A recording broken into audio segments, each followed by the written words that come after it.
Hello, dreamers, and welcome back to the Sand and Stars podcast. I'm so excited to have you here.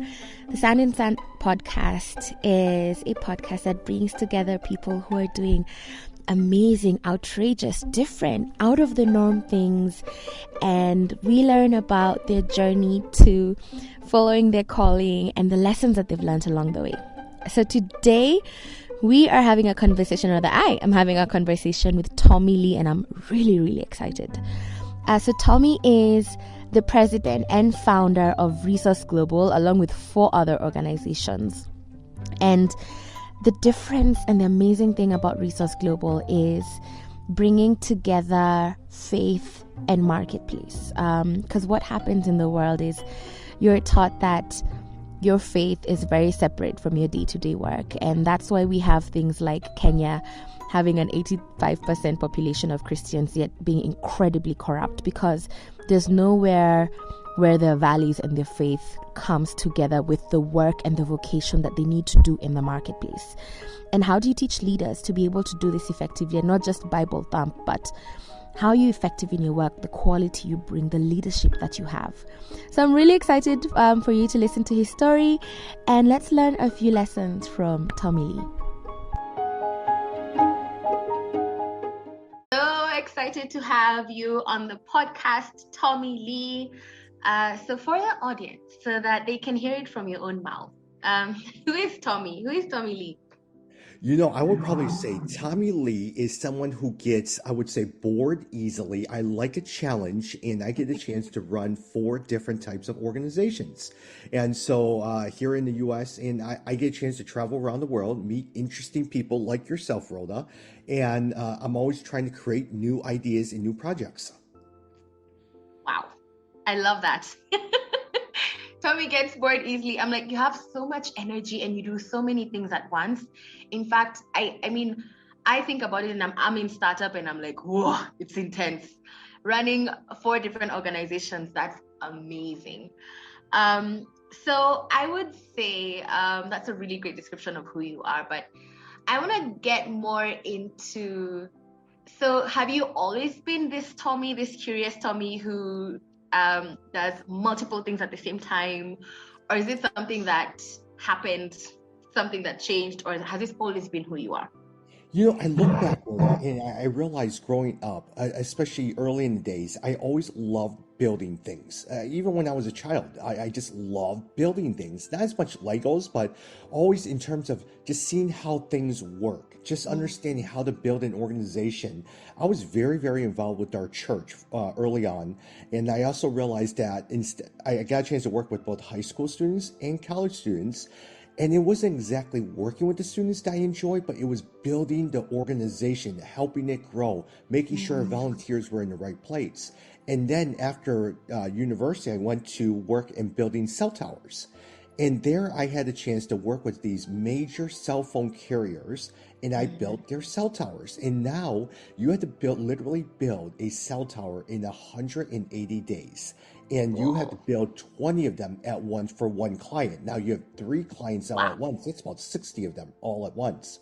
And the pressure of coordinating with construction crews, structural engineers, all of that stuff, you had to be very organized and also learn how to balance all of these personalities and people. And that's when I started realizing I love handling multiple projects at once. I love the pressure. I love the challenge. And it was always trying to figure out how to continue doing that all the rest of my life.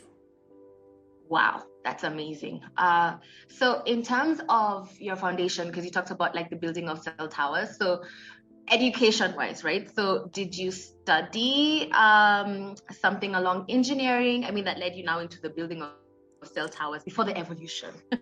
No, Rhoda, let me tell you something. Is literally, I think I got into university as in the going to the medical route. I thought I was going to be a doctor. And then from that point, after a first semester, I said, oh my gosh, I'm not sure if I want to take organic chemistry and all that. Then I enrolled in the business school at Washington University in St. Louis. It's a pretty nice school here in the US. And then after that, I actually got hired in this cell phone company, and literally wrote up my first job. We had just acquired 200 towers from a company called Verizon Wireless, and all Wow. their files came in, and it was just disorganized, and they threw it all in one room, and literally, Rhoda, they said, go organize that file room. And here I am sitting there. I'm a college grad from a business school. Why in the world am I organizing a file room? But then I said to myself, what can I learn from this? And so, how can I be humble in my learning and do the best job that I can? So, I literally went in and organized that file room. But one of the things I did not realize by organizing that file room, it created me a discipline early on to be organized, to spot topics, trends, all of that stuff, to create in me some sort of order. So I did that literally for about 4 or 5 months. After I was done, they said, okay, I want you to scan everything. So now I'm sitting there, I Round can two. scan everything.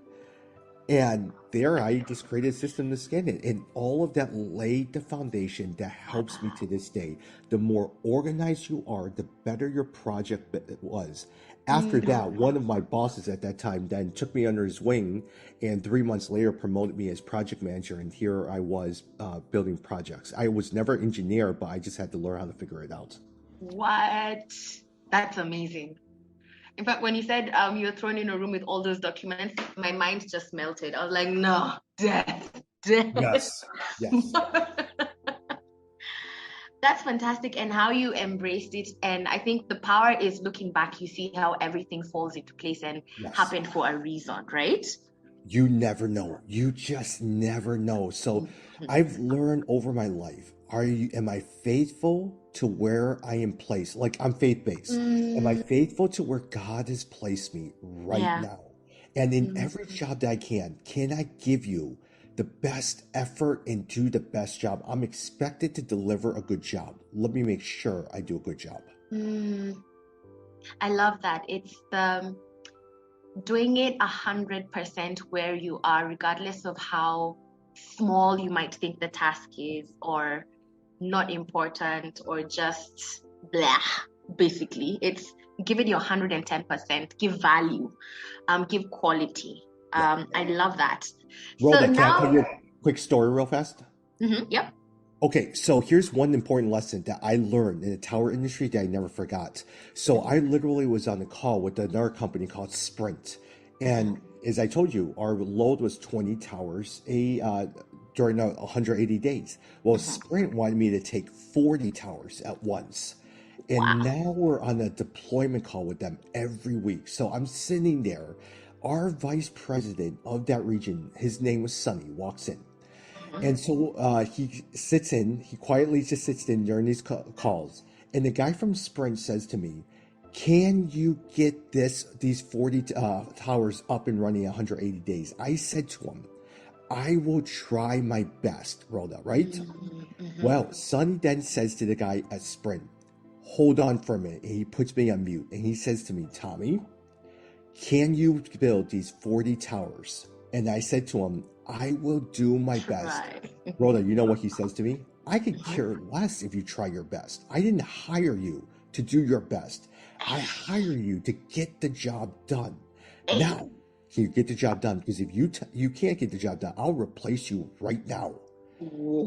And I said, I'll do it. And he says to me, always remember, trying your best and getting the job done are two different things.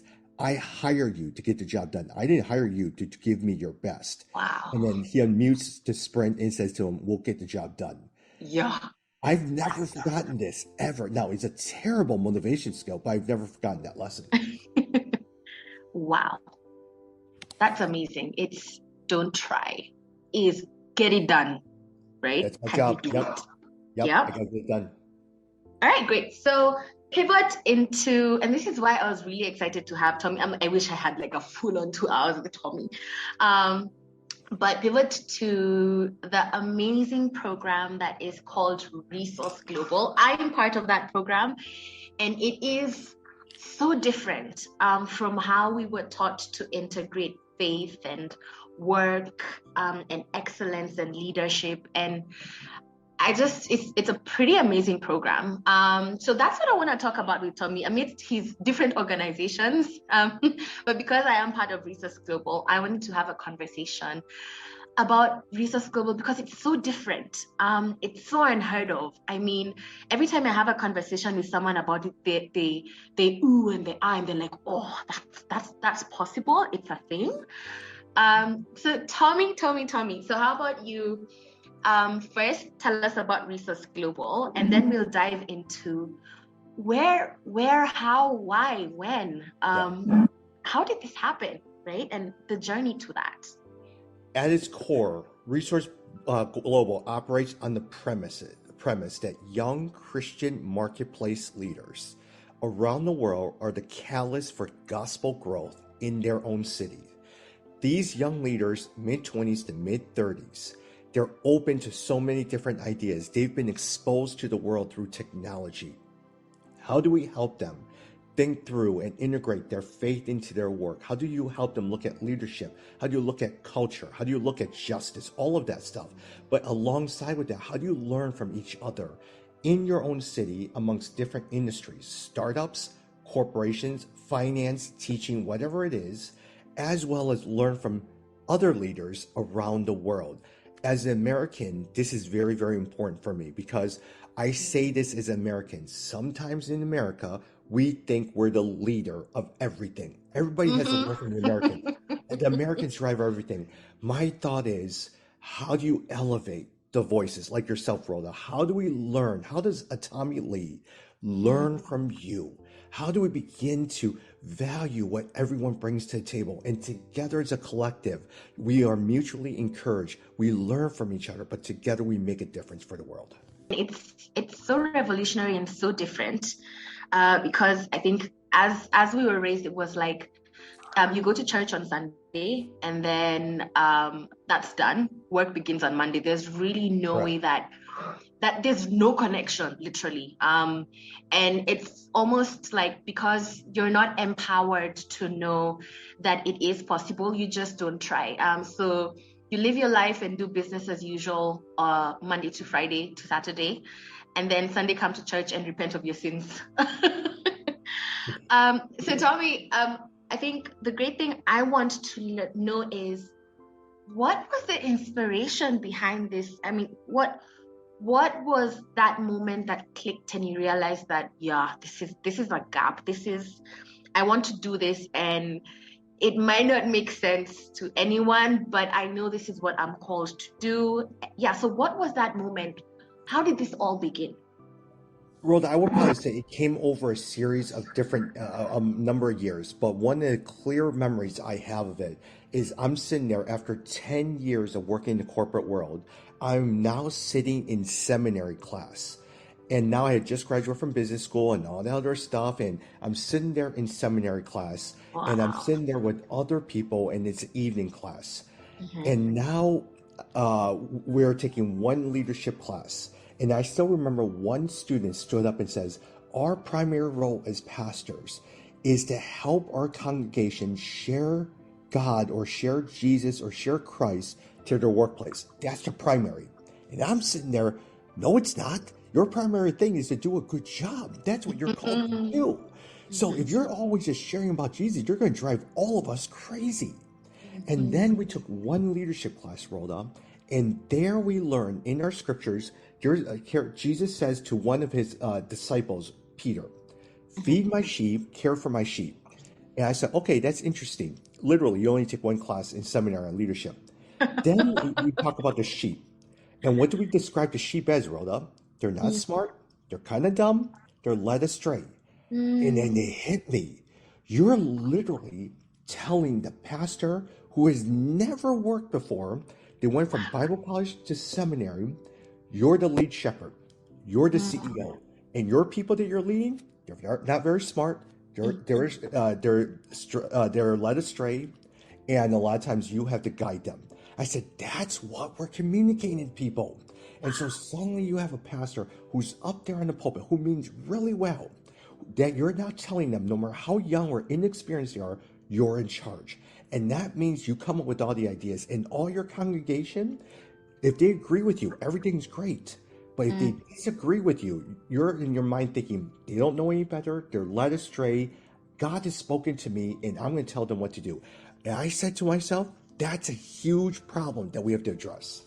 All right, Yeah, so that was like the igniting, right? Where you realize, correct. Yeah. this is such a flawed way of thinking. And it basically creates a really vicious cycle in terms of just all the inexperience and the expectation, and also just thinking that you know everything and your flock know nothing. And also, they're in parts of leadership. So they only do one leadership course in seminary. That's interesting. Not Yeah. only do you not learn the leadership, is you don't learn how to work with the team. You don't Mm. learn how to build a team. You don't even know finances. You don't know strategic planning. So suddenly now you've graduated a person who knows Bible, who knows a theology, but they don't know how to work with volunteers. They don't know how to organize a plan. They don't know how to manage staff. They don't know how to even look at financial, how to budget, how to Mm. look at cash flow. They don't know any of this.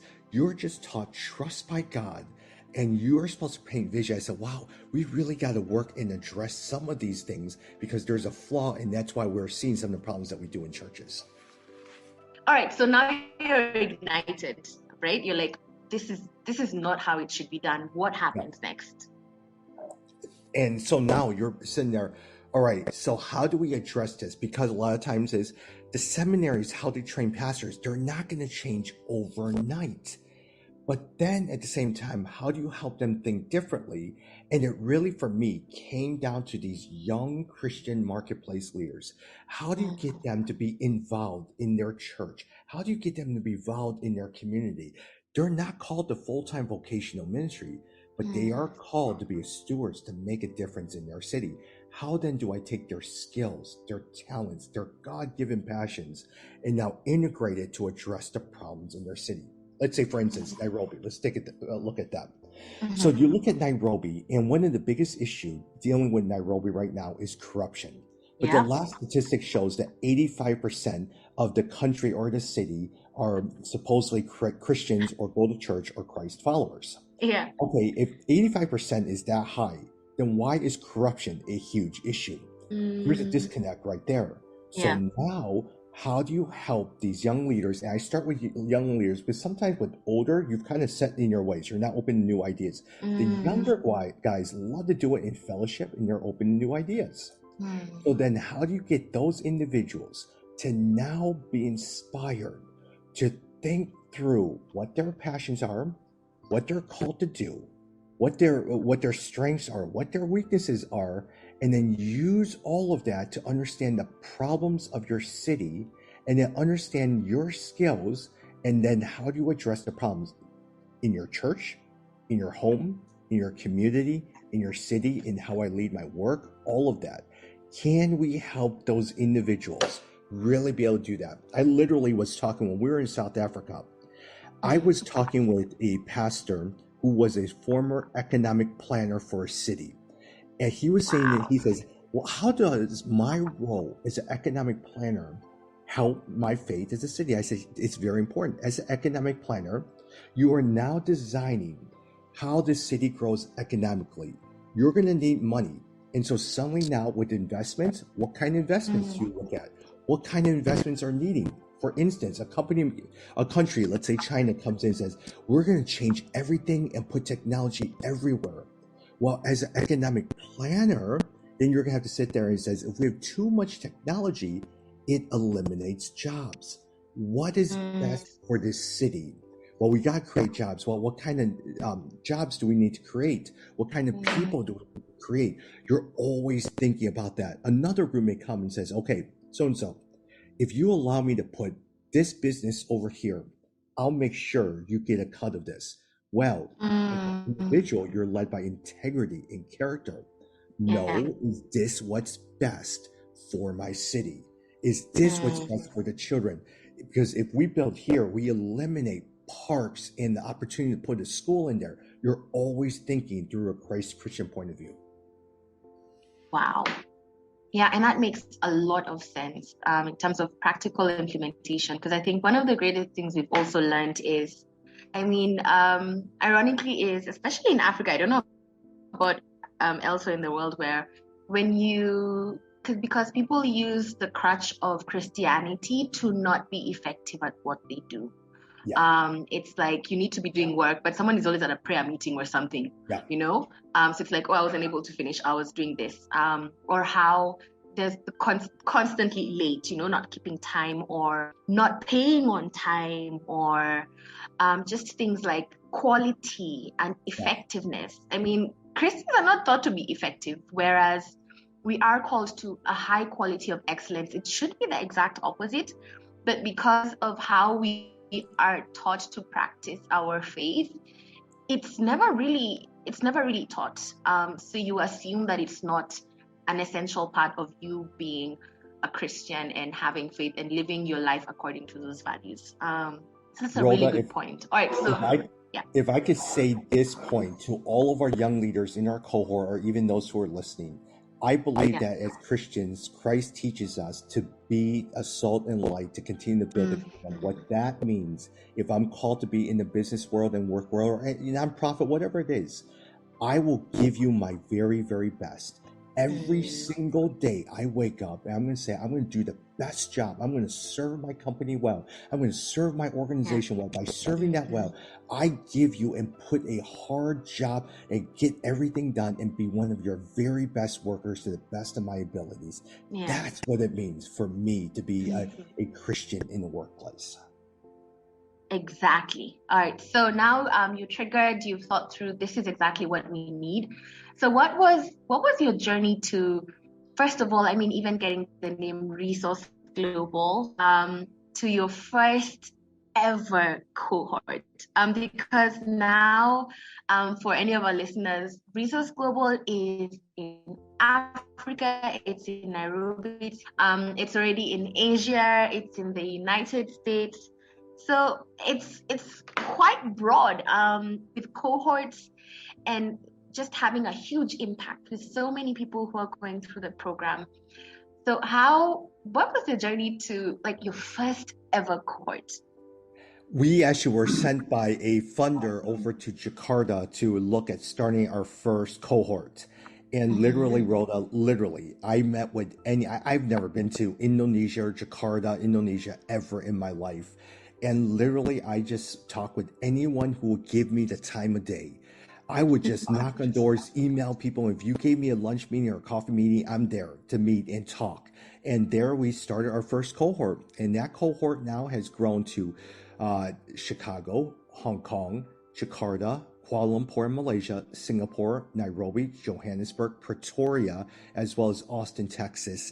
But the key comes down to the city director. Can we find a city director? Because the last thing you need is Tommy Lee from Chicago trying to lead and mentor people from Chicago who has no context in Nairobi or Jakarta. So I had to find a city director who knows the context well, who has enough respect that they're able to connect with the younger leaders, but can connect with older mentors, can connect with churches and network and is organized and can build a team.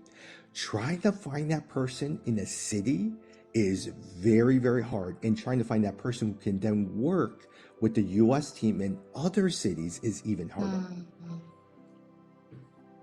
That's amazing, because what you're talking about now is the structure, and which is why you are able to basically run 4 organizations. Is, I think, that acceptance that you cannot do everything and be everywhere, and the power of delegation, which is really fantastic. I think we all need to learn this key lesson, to delegate and find people who are excellent at what they do, because you can't do everything.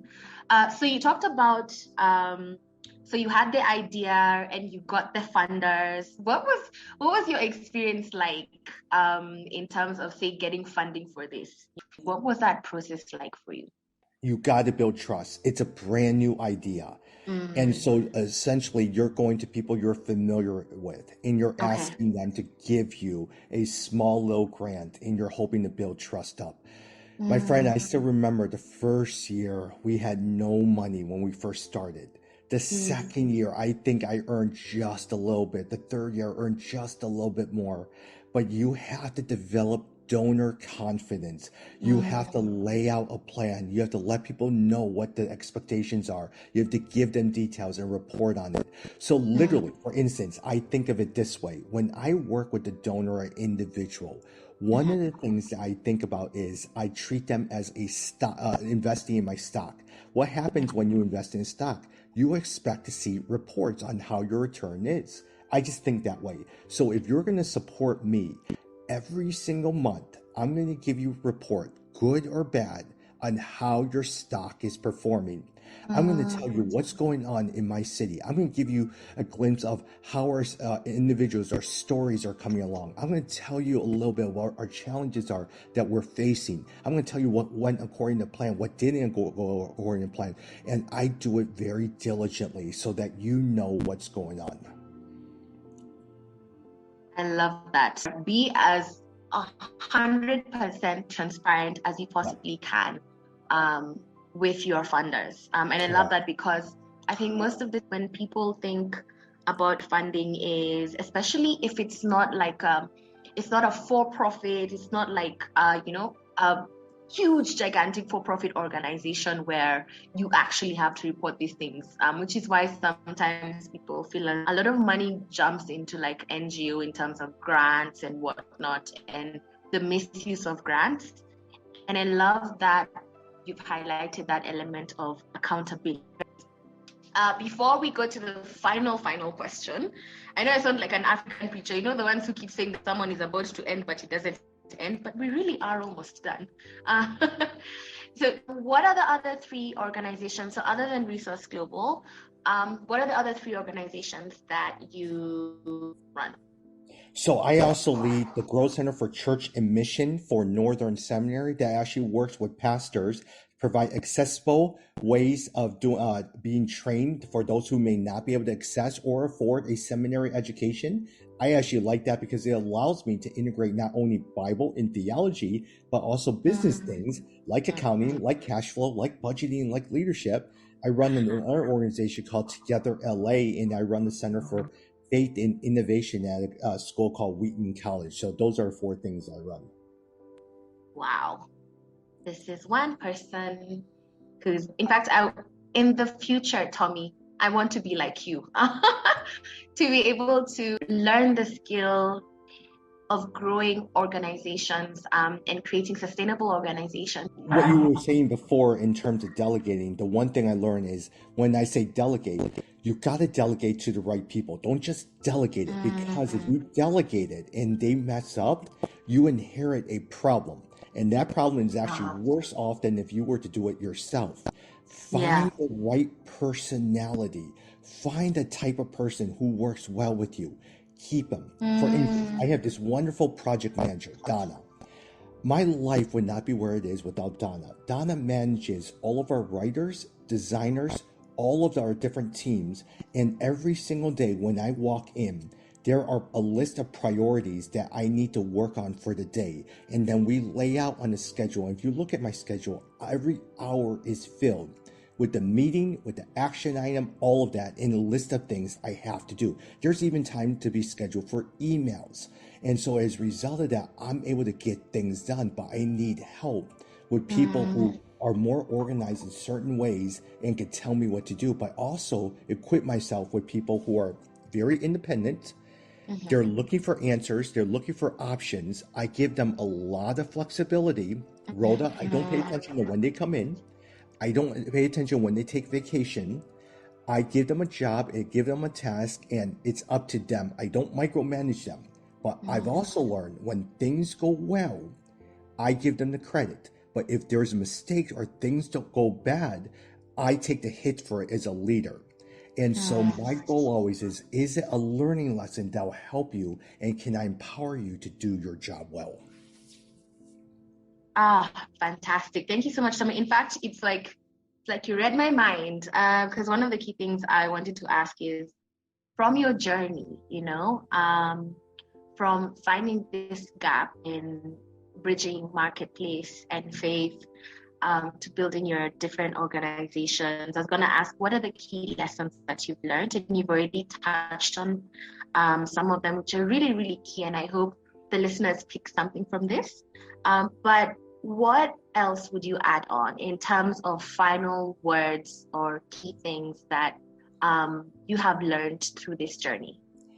The key thing, my friend, is you listen and you listen and you ask questions. You create ownership. When you're running, you want every single one of your staff and team members to have ownership.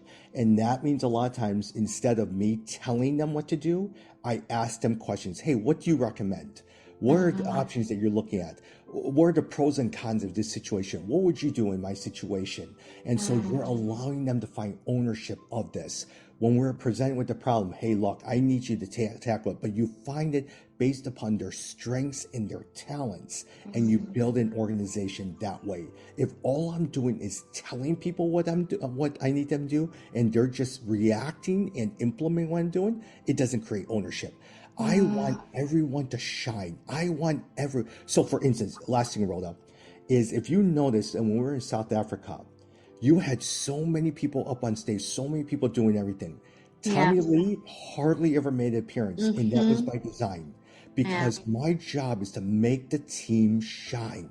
If things fall apart or things don't go out, I know enough where I could take it over and figure it out. But my job is to allow the team to shine, have ownership, and you have to be okay that you don't get the limelight all the time. Fantastic. I mean, we can just end there. Cut. Thank you so much, Tommy, for your time, for slotting me into that packed calendar, guys. I feel so privileged to have this 1 hour with Tommy. Thank you so much. I'm so excited for this episode to come out. And that's it. Thank you so much, Tommy. Have a beautiful day. Since your day is just beginning, we are 8 hours apart. But we made it work. Well, so thank you so much, Tommy. Thank you.